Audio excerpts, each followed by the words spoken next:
দর্শক ৭১ বার্তার লাইভে যুক্ত রয়েছে আমি মোস্তাফিজুর বাবলু। আমি এই মুহূর্তে রয়েছি রংপুর জেলার বদরগঞ্জ উপজেলার শাহপুর ময়দানে।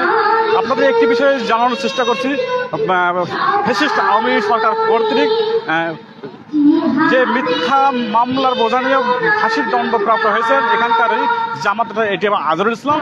সেই আজহারুল ইসলাম এখানে লাশ হয়ে ফেরার কথা ছিল, কিন্তু আল্লাহর অশেষ মেহেরবানিতে তিনি এখানে এসে আজকে ৪টার সময় এই শাহপুর মাঠে তিনি প্রধান অতিথির আসন অলঙ্কৃত করবেন এবং বক্তব্য দেবেন। বাংলাদেশ জামাতে ইসলামী কেন্দ্রীয় নির্বাহী পরিষদের অন্যতম সদস্য এবং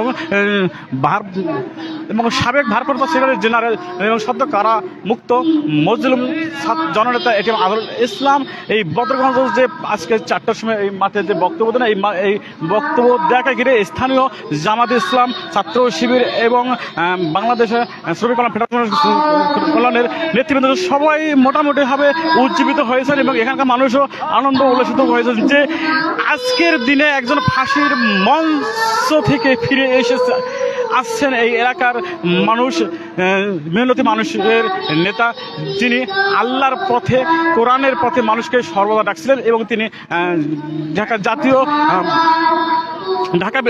ঢাকা বিশ্ববিদ্যালয়ের প্রথম ছাত্র শিবিরের সভাপতিও ছিলেন।